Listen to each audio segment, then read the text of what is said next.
Testing, testing. Is this thing on? Hello, everyone. I am Marlena, and welcome to Marlena's Chapter Break. Today's video is going to be a little bit different than my previous ones. I'm kind of not scripting this one. I realized that the last few videos that I made are pretty formulaic and didn't allow you to get to know me as a person and as a reader. And outside of what I said in my very first video about myself, which was very little, you guys probably have no idea who I am, where I came from, why I'm doing this. So I figured I would use this video as an opportunity to talk about that. I'm still very new to BookTube and I'm still learning. And I kind of realized through doing this how easy some of these content creators make it look, because this is not easy. It is pretty difficult just filming videos and editing videos, getting the right aesthetic, getting the right everything. Takes so much time that I didn't realize. So let's get into it. A little bit about me. I am married and have been for the last 10 years. My husband and I have three wonderful cats: Steve, Arya, and Wednesday, who we lovingly refer to as Bubba, Bebe, and Pooter. We are also child free by choice, and I have yet to regret that decision. So we're just going to keep going along with it. I consider myself a very studious person, and by personality wise, I see myself as very introverted, though I could be extroverted if needed, should the situation call for it. I like to spend my days at home. I'm very much a homebody. I love to watch trashy reality TV. I love doing creative things. Such as crocheting, journaling, scrapbooking, making jewelry, things like that. First and foremost, though, I love reading. I read a lot. I live in upstate New York, and by upstate, I do not mean Poughkeepsie. I do not mean Albany. I mean literally the center of the state of New York. So it's a completely different landscape up here than New York City, which a lot of people I think don't realize. When they think New York, they think New York City. I am nowhere near New York City. I graduated with a master's of business administration, and I currently work in the contracts, legal, and compliance department in a technology consulting company. I absolutely love my job. I love the people that I work with, and I've been in contracts for, I think, a little over 10 years at this point. I wanted to start a BookTube channel mostly to challenge myself, but also because I have a lot of really close friends who are always asking for book recommendations. And I think because I've been reading for so long and I love it so much that they trust my opinions. And so I figured, why not put it on the internet for everyone to see? I love watching BookTube creators and getting suggestions and seeing all of their amazing ideas. I find it very entertaining. So I figured I could probably do this. Maybe, maybe not. Why not? It actually puts me very much out of my comfort zone to do this. And this is kind of why I decided to do it, because, they say the best things come from outside of your comfort zones. So why not? I'm almost 40. What do I have to lose at this point? That's kind of what I'm doing. But I really do enjoy talking about books. I love watching other creators talk about books. So I figured this is a great opportunity to kind of put myself out there and see what happens. Like I said, this is unscripted. I'm just going to keep going until I feel satisfied of the information that I provide, and we'll see where this goes. I do tend to ramble, so I apologize for that. Have I mentioned that I'm also kind of socially awkward? I think you might have gotten the picture at this point, but we're going to keep going. So, on to my reading habits. I read 107 books last year. That's a lot of books for some people. But I did it in such a way, I think, that made it kind of easy to complete them, because one of the things that I like to do when I read is, if I find a book that I really, really like and I'm reading it either in a physical medium or an ebook, I will try to find it on audio. And where, I have to put it down physically, I can pick it up audio. So if I'm like driving in the car, if I'm doing chores or things like that, so I can usually finish books pretty quickly. Okay, I'm going to try to structure this up just a little more because I've got so many things reeling in my head. I consider myself a pretty anxious person. As I've gotten older, I feel like it's gotten a little bit better, but I have a really tough time, like, thoughts sometimes just go everywhere. All right, so let's get into the stats from 2025. I think that is kind of a good way to give you a picture of what I read, how often I read, and all of that good stuff. So, I do use a reading journal. Let's start with the stars. So I have a star ranking from 5 stars to 1 stars. I also do DNFs. I did start employing the half star method somewhere last year, like maybe middle of the year, but I haven't really perfected that grading system yet.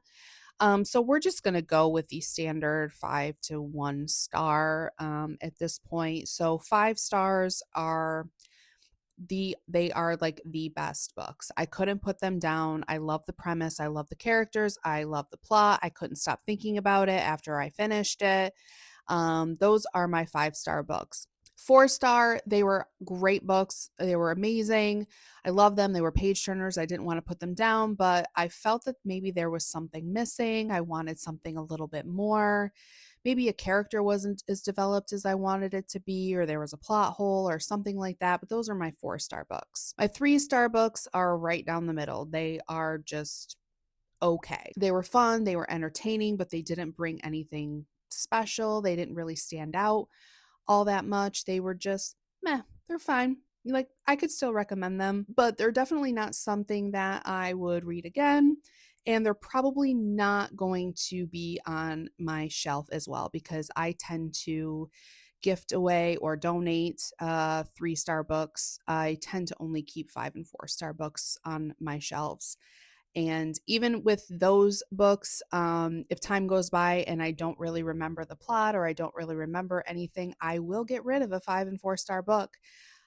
Because as you can see, I have very limited space on my one bookshelf that I can fit into in my office. Space is a little tight, so I'm very selective about the books that I end up keeping. 5 stars last year. I had 17 5 stars, which was actually pretty decent out of 107 books. I discovered over the years that I'm a lot more selective over books that I rate 5 stars versus what I used to do in the past. If I were to look back on books that I rated 5 stars, like maybe 5 years ago, um, my criteria was probably a little bit different, especially with the mystery thrillers. I was very heavy into mystery thrillers starting about 10 years ago. Um, and so I just ate them up. Anything that kept me entertained, anything that I enjoyed reading got a 5 star. And as I'm older now, I feel like I'm just being a little more selective. All right, so now we are on to the 4 stars. I had 39 4 stars last year, which was tied with my 3 stars at 39. So, as you can see, the majority of the books that I read lie within the 3 and 4 stars, which makes sense. I had 10 2 stars, which I'm surprised that I made it that far because usually when things start getting in the 2 star territory is when I start DNFing them. Usually, if I rate it 2 stars, that means that it was kind of boring, it was kind of slow, but I just still wanted to know what happened at the end. Like, I still wanted resolution. So I read the book hoping that it would get better, hoping there would be a good resolution. Usually, if it gets a 2 stars, I did have a good resolution because otherwise, if it didn't get better, then I would just DNF it. And then the 1 star, I had 1 star. I don't know why I kept reading this book. It was one book that I gave. And I know what book it was, and I'm not going to mention it right now. Um, I don't know why I continued reading it. Out of 107 books, I had 1 star, and that's because I usually DNF. I guess I just wanted to maybe see what the hype was about because I feel like a lot of booktube creators that I had seen really liked this book. And I was like, oh, okay, well, maybe they're seeing something I don't see. I don't know. But I don't usually have a lot of 1 stars. I'm honestly surprised that I had even one last year. So next, I break down the genres that I read. By far, the majority that I read are mystery thrillers. I read 55 mystery thrillers last year. I had 11 contemporary or literary fiction novels, 15 horror novels. The majority of them I read in October because usually during Halloween season is when I tend to read the most horror books. I had 6 romance books. 8 historical fiction. I feel like I don't read enough historical fiction. I do love historical fiction. I just don't read a lot of it, and I think maybe one of my goals this year should be to read more historical fiction. Why not? I already read one this month and I absolutely loved it. It was a 5 star. Maybe that's my sign. I should read more historical fiction. 8. So I group fantasy, sci-fi, and magical realism into one group because I don't read a lot of those genres. I do love, especially fantasy and magical realism, but I'm so selective about the type and about the subject matter that I don't read as much as I want to. Um, in sci-fi, I honestly, I don't even know if I read a sci-fi. I don't even think I read a sci-fi book this year. Um, but I want to get into it. I just need that boost, right? But the fantasy and magical realism books that I did read this year, I absolutely loved. I want to find more like them. So we'll see how that goes this year. And then I read 4 nonfiction. I have a love hate relationship with nonfiction.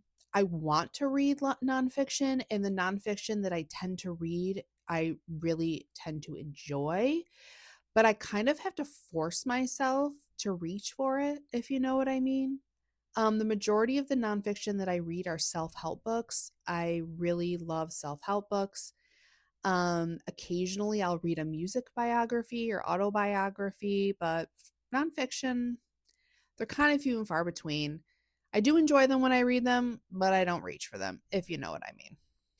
And then next, I track my books by format. So I break mine down. I break down the physical book into hardcover and paperback because, like, I much prefer reading paperback, but I feel like the majority of the books I read are hardcover, ebook, and audiobook. So last year, 32 of my books were hardcover.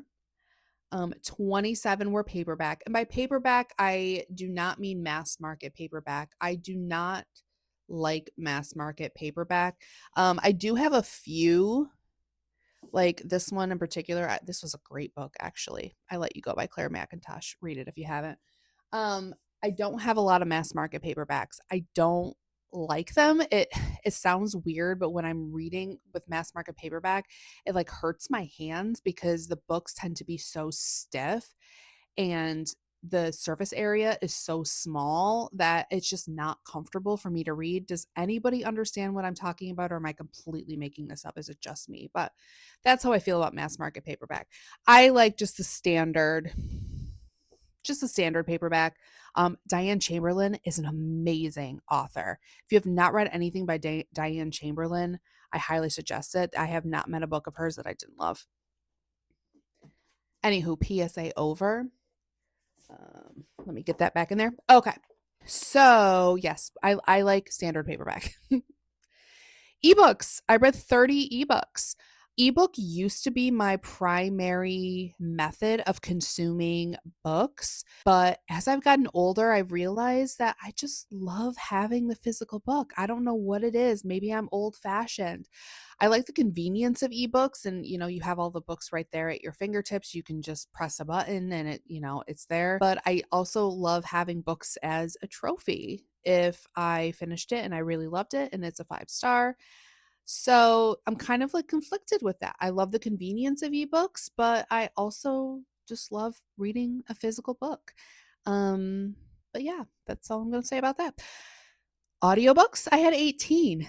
Audiobooks are pretty new to me. I started reading audiobooks probably in the last 2 years, I would say. I was a little bit hesitant about reading audiobooks just because I'm a very visual person. So I tend to understand things better if I read them versus listening. I'm not a very good listener.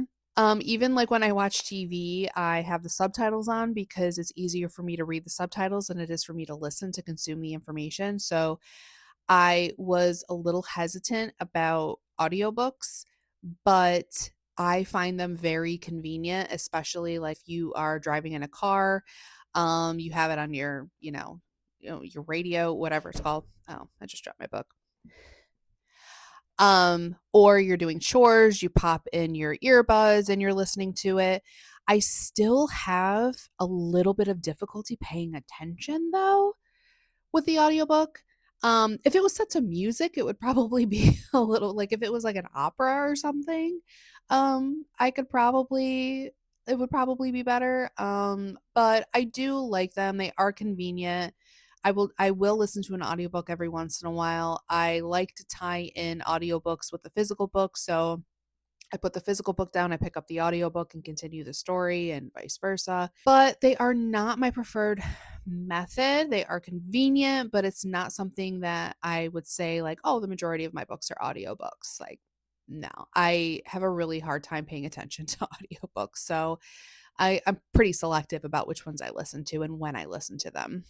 My best reads of 2025. I think these are in no particular order. Because I don't think I had, well, yes, I did have a top book last year, but it's not ranked at number one for some reason. So I think I just wrote them down randomly.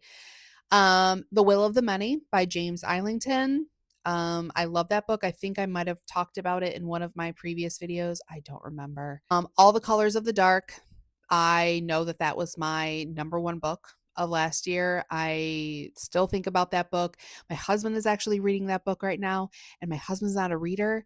But when I described it as Forrest Gump meets The Shawshank Redemption, he was in because he loved both of those movies and he's really enjoying it so far. So, The Wedding People, great friggin' book. I love that book. Garden Spells, I've already talked about. Very witchy vibes, very found family, comfy, cozy. Love that stuff.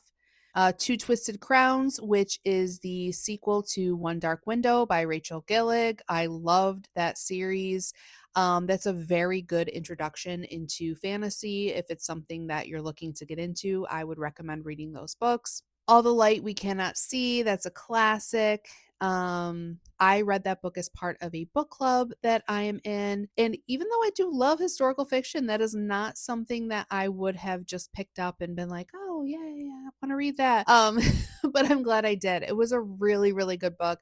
I love how it was set up. I love how it was broken down into like little vignettes. It made it a lot easier to digest. And yeah, it was a really great book. Oh, The Very Secret Society of Irregular Witches, another comfy, cozy, found family witchy vibe book. I love that. I have yet to read the sequel or the second, I guess, book. I'm not sure if it's a sequel or not, but P.S. I Hate You. This is kind of a contemporary literary fiction and a romance. I loved that book. I actually got it as a pick from my book of the month subscription. I wasn't expecting to love it as much as I did because I do read some romance, but I tend to like not rate them very high. I don't know if it's just because I haven't found the type of romance book that I truly enjoy, or maybe it's just not my genre. I don't know, but that one I rated 5 stars. I really, really liked it. It stood out to me. It was funny. It was like heartwarming. It was all of the things. So it was a really good book. I Who Have Never Known Men. Um, I really, really liked that book. It was a very short book, but it doesn't have chapters. So I believe it might be a little under 200 pages. I'm not quite sure. Do I have it up here somewhere? Anyway, I really, really enjoyed this book. It was kind of, oh, not kind of. It was dystopian a little bit, maybe a little futuristic. I don't know. They don't really say what time the book sets. I think that was kind of the purpose why they didn't. But it's very reflective. It kind of like makes you sit with it for a little bit I really enjoyed that book. I think I might have read it in one sitting if I remember correctly. Burying the Honeysuckle Girls. I loved this book and I wasn't expecting to love this book. I think I don't remember how it came into my possession, quite honestly. It might have been one of the Amazon Prime First Reads books. It might have just been a recommendation from Kindle Unlimited. I'm not quite sure where this book came from, but and I wasn't really expecting to like it all that much because I don't think it was a book that I sought out. I think it was just kind of like recommended for me, but I ended up loving it. I thought it was a really, really great book. And I love like family drama and past trauma unfolding and like those kind of vibes. And that book had all of that. And then I have some noteworthy reads. The Let Them Theory by Mel Robbins. I'm one of those people who loved that book. I'm one of those people who follows that theory, and I'm one of those people who's I feel like my life has changed since I've employed that theory. I know that there's some other people out there who don't agree, but for me it was extremely helpful. It helped me turn my life around in certain ways, and it completely changed my outlook on life, and I've been so much happier since reading it. So next, we have Litany by Jess Lurie. Her books tend to be pretty dark, and this one was no exception, but I did really, really like it. I enjoyed the twist. I enjoyed the storytelling. Jess Lurie tends to be a really great storyteller, and I love her writing style, even though, like I said, a lot of her a lot of the subject matter that she writes about is very dark. But it's great. Demon Copperhead, great freaking book, modern retelling of David Copperfield. Atmosphere by Taylor Jenkins Reid. I really, really love Taylor Jenkins Reid. She's one of my automatic buy authors. Atmosphere was a great book. It probably wasn't my favorite from her, but I really enjoyed it. I think I might have even cried at the end. The Lighthouse Witches by CJ Cook. I really enjoyed that. I really like CJ Cook's writing. And The Drowning Kind by Jennifer McMahon. I love Jennifer McMahon. She writes really, really good horror novels.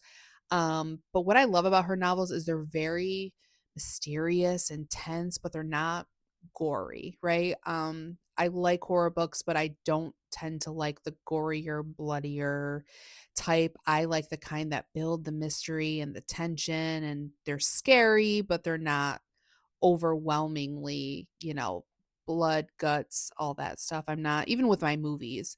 Um, I like a good horror movie that's like psychological. I don't tend to like the body horror and the physical stuff. Yeah, it's not for me.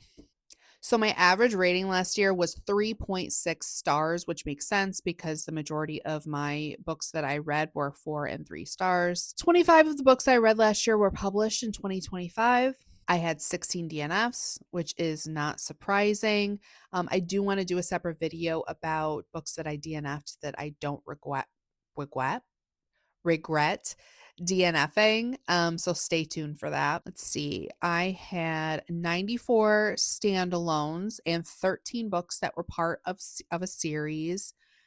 I don't tend to reach for books that are part of a series, at least not on purpose.